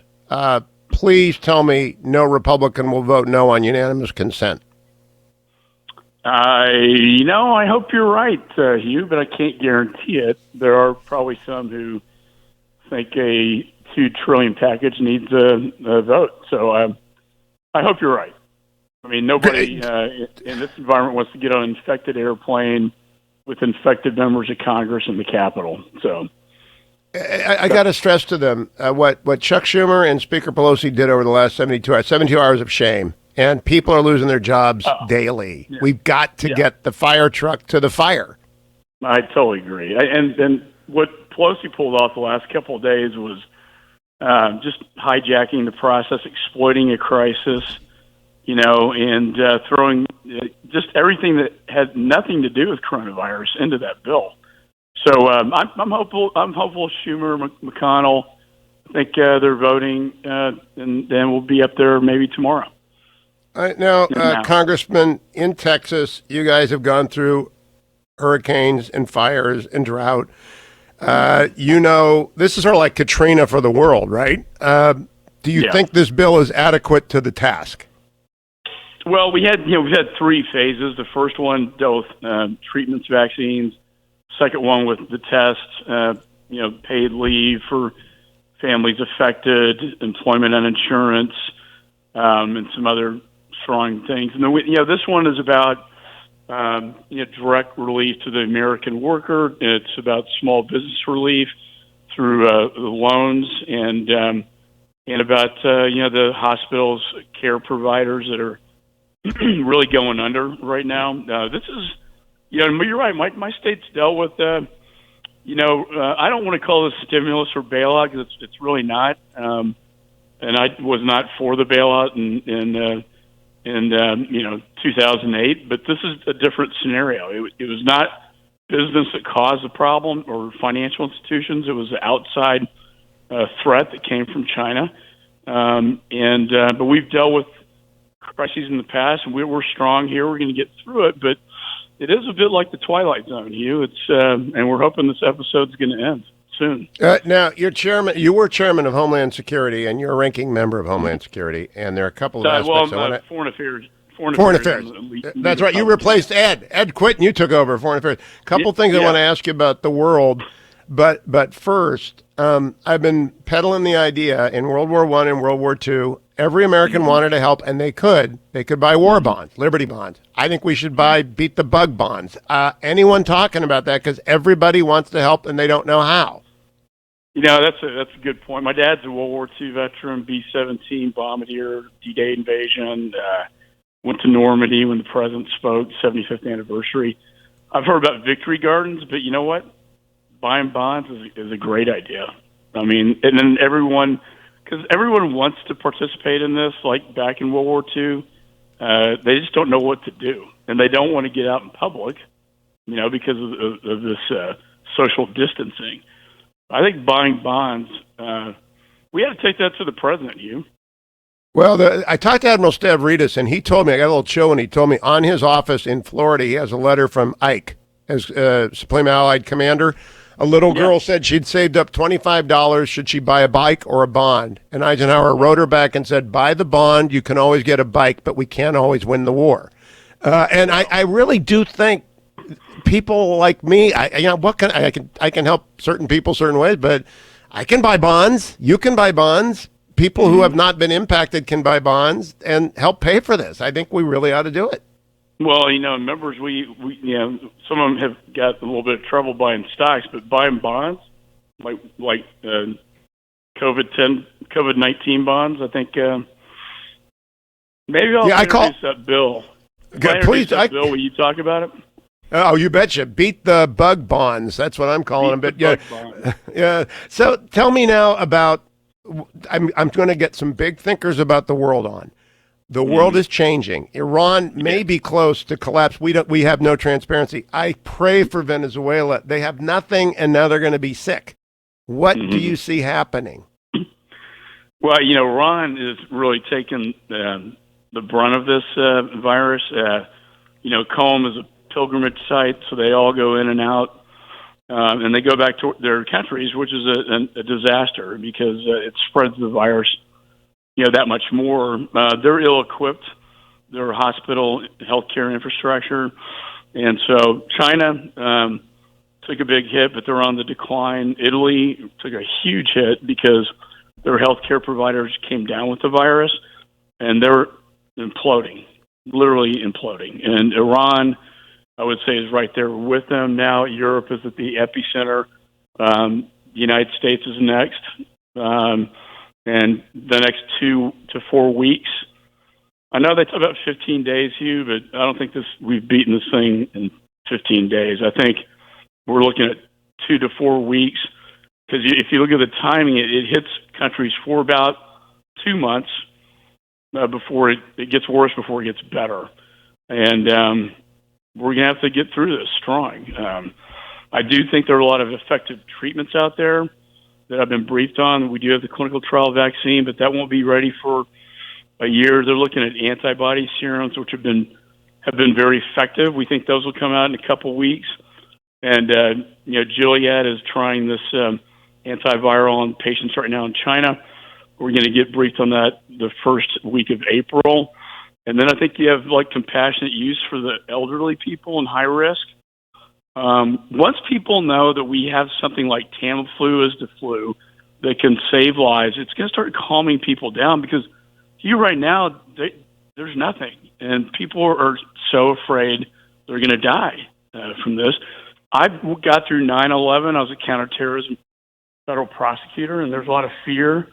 But this is different. The economic component here is enormous. And just the fear of what you can't see, the indivisible enemies, the president says, that's the fear factor.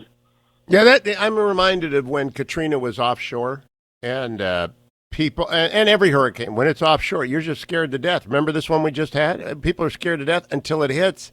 And sometimes it's as bad as you think, and sometimes it's a lot worse, as it was in the Florida Keys. I think this one's going to be a lot worse in places like New York than people have any imagination.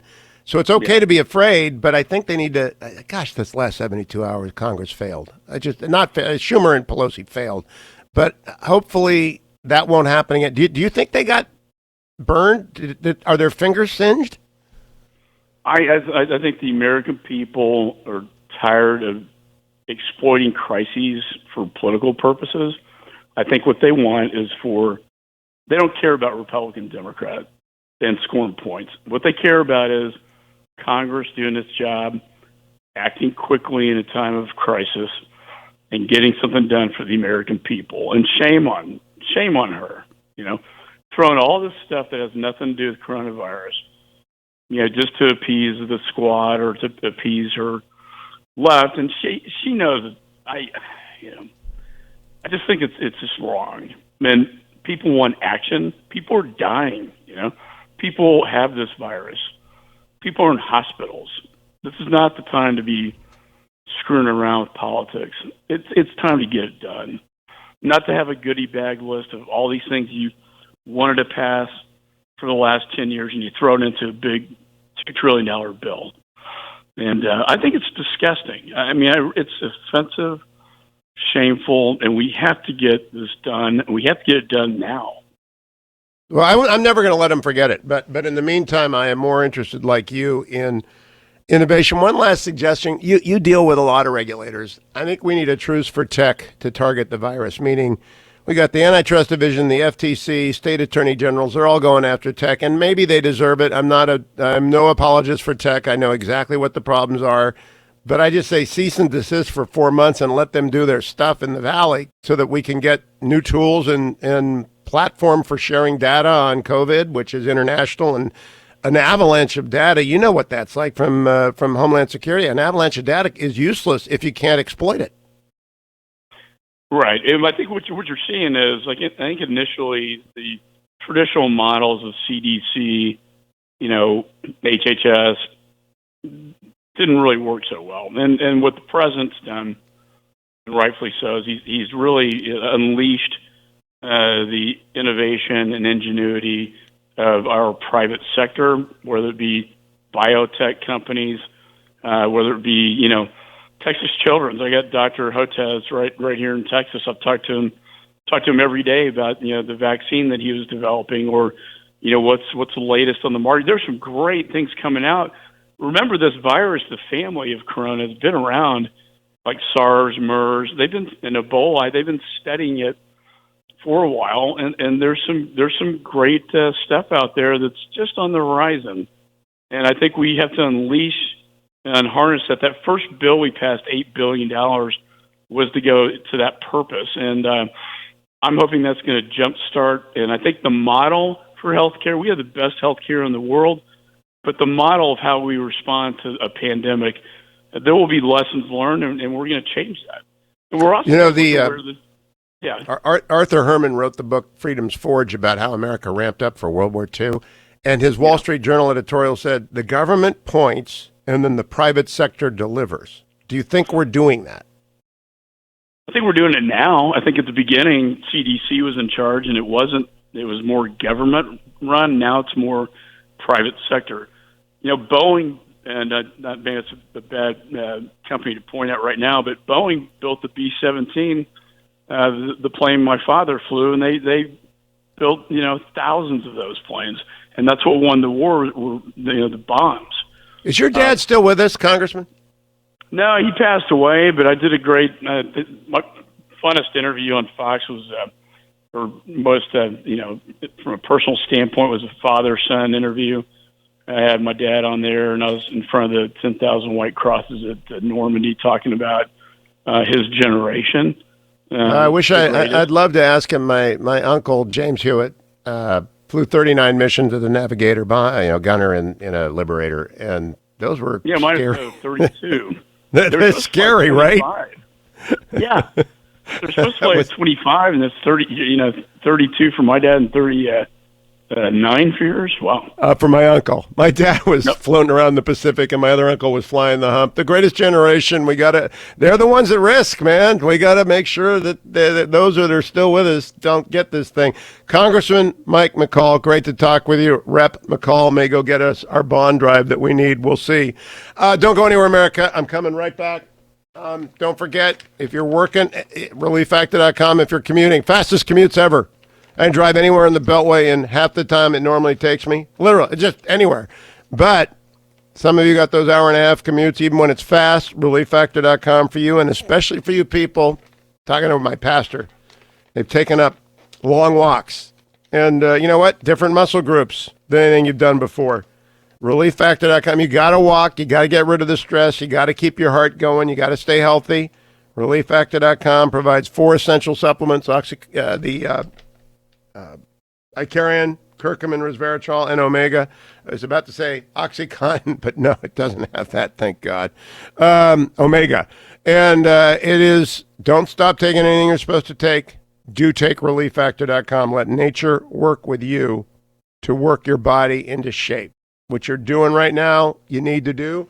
For however long this goes on, you got to get out and walk into a stress-free, get your endorphins released, get moving.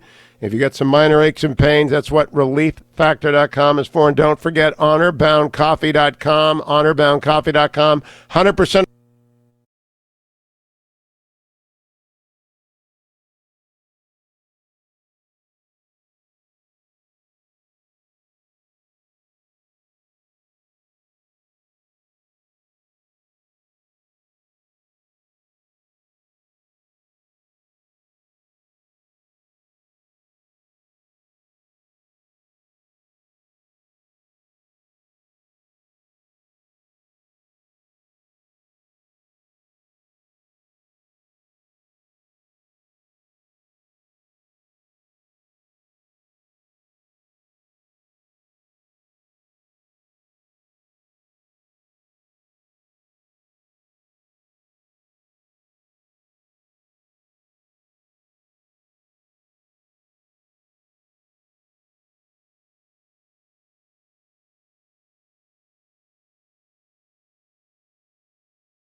Welcome back, America. I'm Hugh Hewitt. I've been covering the waterfront as America responds to this crisis. And higher ed has been hit. Every part of education has been hit.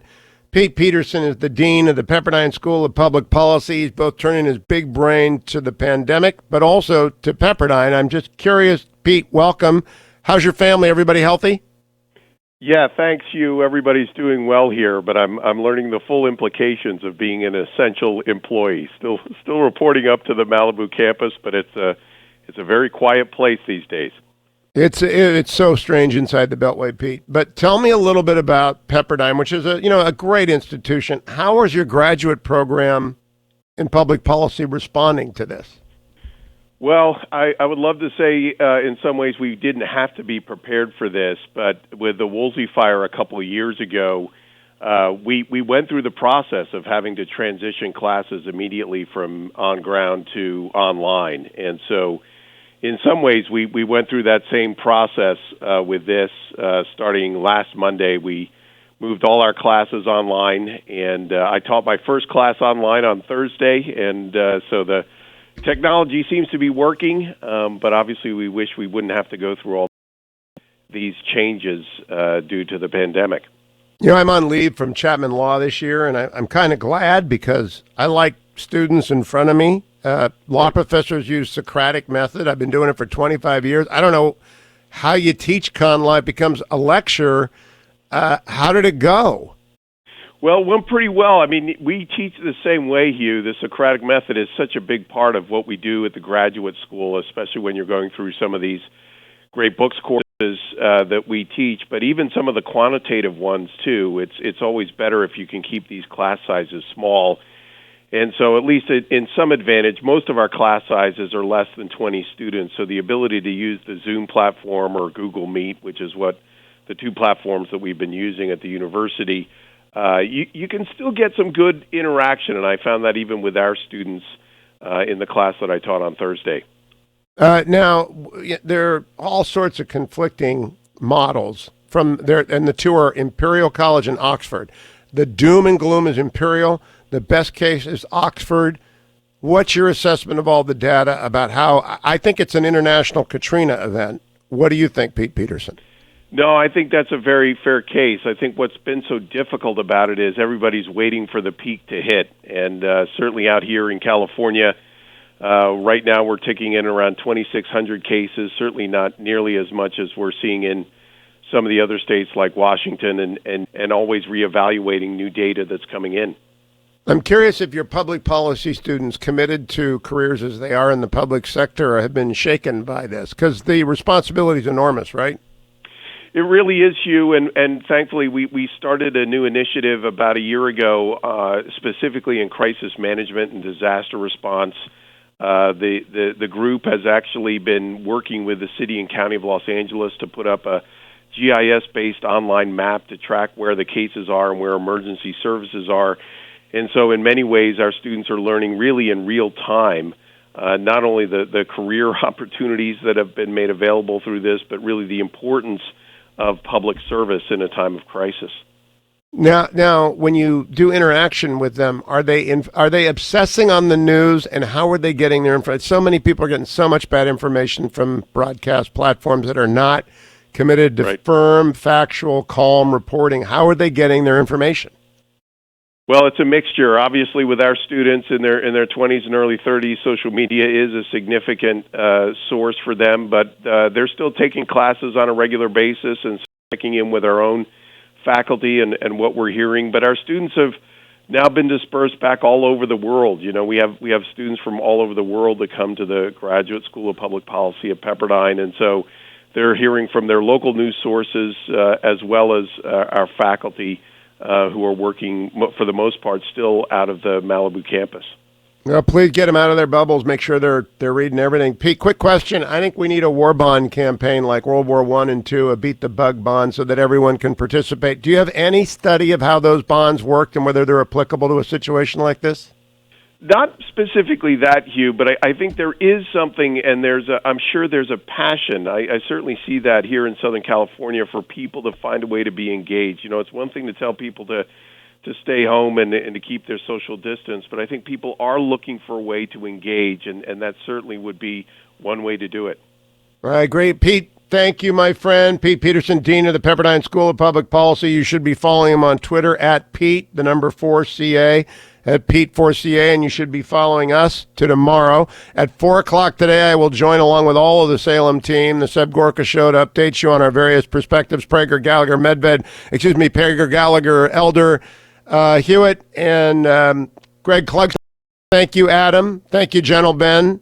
Thank you, Generalissimo. Thanks all of you for listening. Stay calm, stay focused, stay informed. It's the Hugh Hewitt Show.